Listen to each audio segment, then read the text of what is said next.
আসসালামু আলাইকুম রহমতুল্লাহি ওবরকাতু। আশা করি মহান পাক পরমার্দিগার রব্বুল আলামিনের অসীম কৃপায় আপনারা সকলে ভালো আছেন, আলহামদুলিল্লাহ। প্রিয় ভাই বোন, আজকে আমি আপনাদের সাথে শেয়ার করব তাহাজ্জুদ নামাজের গুরুত্ব কোরআনের আলোকে, তাহাজ্জুদ নামাজের গুরুত্ব হাদিসের আলোকে, রোগ মুক্তির জন্য তাহাজ্জুদ নামাজের নিয়ম, শারীরিক ও মানসিক শিফার জন্য দোয়া এবং শেষে বলবো তাহাজ্জুদ ও রোগ মুক্তির জন্য কিছু বিশেষ আমল।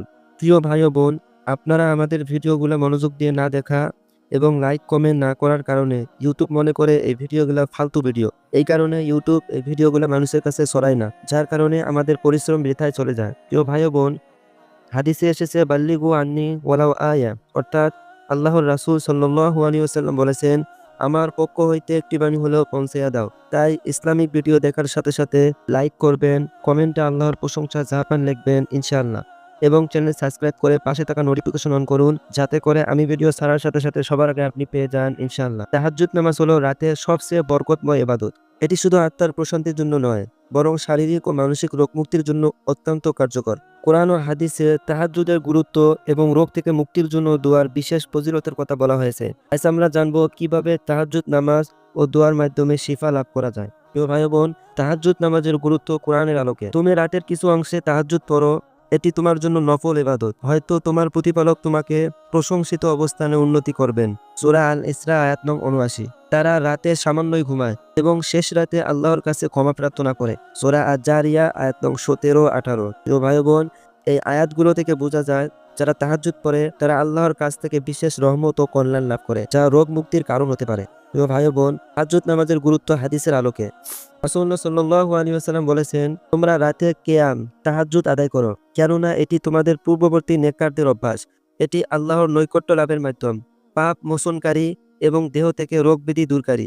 তিরমিজি ৩৫৪৯। নবী সাল্লাল্লাহু আলাইহি ওয়াসাল্লাম আরও বলেছেন, রাতের শেষ তৃতীয় অংশে আমাদের রব আল্লাহ দুনিয়ার আকাশে নেমে আসেন এবং বলেন, কে আসো আমাকে ডাকবে, আমি তার ডাক গ্রহণ করব। কে আসো আমার কাছে ক্ষমা চাইবে, আমি তাকে ক্ষমা করব। কে আসো আমার কাছে কিছু চাইবে, আমি তাকে তা দিয়ে দেব।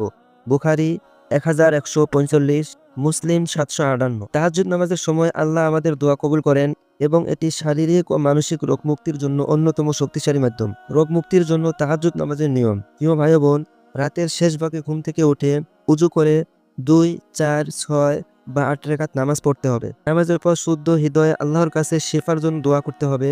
নিয়মিত এই আমল চালিয়ে যেতে হবে, কারণ আল্লাহ ধারাবাহিক আমলকে পছন্দ করেন। শারীরিক ও মানসিক শিফার জন্য দোয়া, রোগ মুক্তির জন্য কুরআনী দোয়া।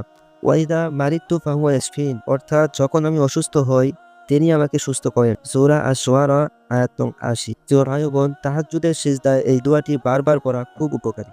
রোগ মুক্তির জন্য নবী সাল্লাল্লাহু আলাইহি ওয়াসাল্লামের শেখানো দোয়া, আল্লাহুম্মা রাব্বান নাস আযহিবিল বাসা ইশফি আনতা শাফি লা শিফাআ ইল্লা শিফাউকা শিফাআন লা ইউগাদিরু সাকুমা, অর্থাৎ হে আল্লাহ, হে মানুষের প্রতিপালক, তুমি কষ্ট দূর করো, তুমি আরোগ্যদাতা, তোমার আরোগ্য ছাড়া আর কোনো আরোগ্য নেই। এমন আরোগ্য দাও যাতে কোনো অসুস্থতা না থাকে। বুখারী ৫৭৪৩, মুসলিম ২১৯১। এই দোয়াটি তাহাজ্জুদের পর ৭ বার পড়লে ইনশাআল্লাহ রোগ থেকে মুক্তি মিলবে। মানসিক অস্থিরতা ও দুশ্চিন্তা দূর করার দোয়া, হাসবুনাল্লাহু ওয়া নি'মাল ওয়াকিল, অর্থাৎ আমাদের জন্য আল্লাহই যথেষ্ট, তিনিই সর্বোত্তম কর্মবিধায়ক। সূরা আলে ইমরান আয়াত নং ১৭৩। তাহাজ্জুদের নামাজের পরে এই দোয়াটি ১০০ বার পড়লে অন্তর প্রশান্ত হবে। তাহাজ্জুদ ও রোগ মুক্তির জন্য কিছু বিশেষ আমল। নিয়মিত তাহাজ্জুদ পড়া ও আল্লাহর কাছে সাহায্য চাওয়া, সিজদায় গিয়ে বেশি সময় থাকা ও শেফার জন্য দোয়া করা, রোগ নিরাময়ের জন্য দান সদকা করা। তিরমিজি ৬৬৪। রুকাইয়া ও ঝাড়ফুঁক করা, সূরা ফাতিহা, আয়াতুল কুরসি, সূরা ইখলাস, ফালাক, নাস পড়ে শরীরে ফুঁক দেওয়া। কালো জিরা ও মধু খাওয়া। নবী সাল্লাল্লাহু আলাইহি ওয়াসাল্লাম বলেছেন, কালো জিরায় মৃত্যু ছাড়া সব রোগের প্রতিকার রয়েছে। বুখারী ৫৬৮৭। প্রিয় ভাই বোন, তাহাজ্জুদ নামাজ শুধু আত্মার প্রশান্তি আনে না, বরং শারীরিক ও মানসিক রোগ মুক্তির অন্যতম মাধ্যম। নিয়মিত তাহাজ্জুদ পড়া, সূরা ফাতিহা ও আয়াতুল কুরসি পড়া, ঝাড়ফুঁক করা ও সুন্নতি খাবার খেলে ইনশাআল্লাহ রোগ থেকে মুক্তি পাওয়া যাবে। আল্লাহ আমাদের সবাইকে তাহাজ্জুদ পড়ার তৌফিক দান করুন এবং সকল রোগ থেকে হেফাজত করুন। আমিন। আসসালামু আলাইকুম ওয়া রাহমাতুল্লাহি ওয়া বারাকাতুহু।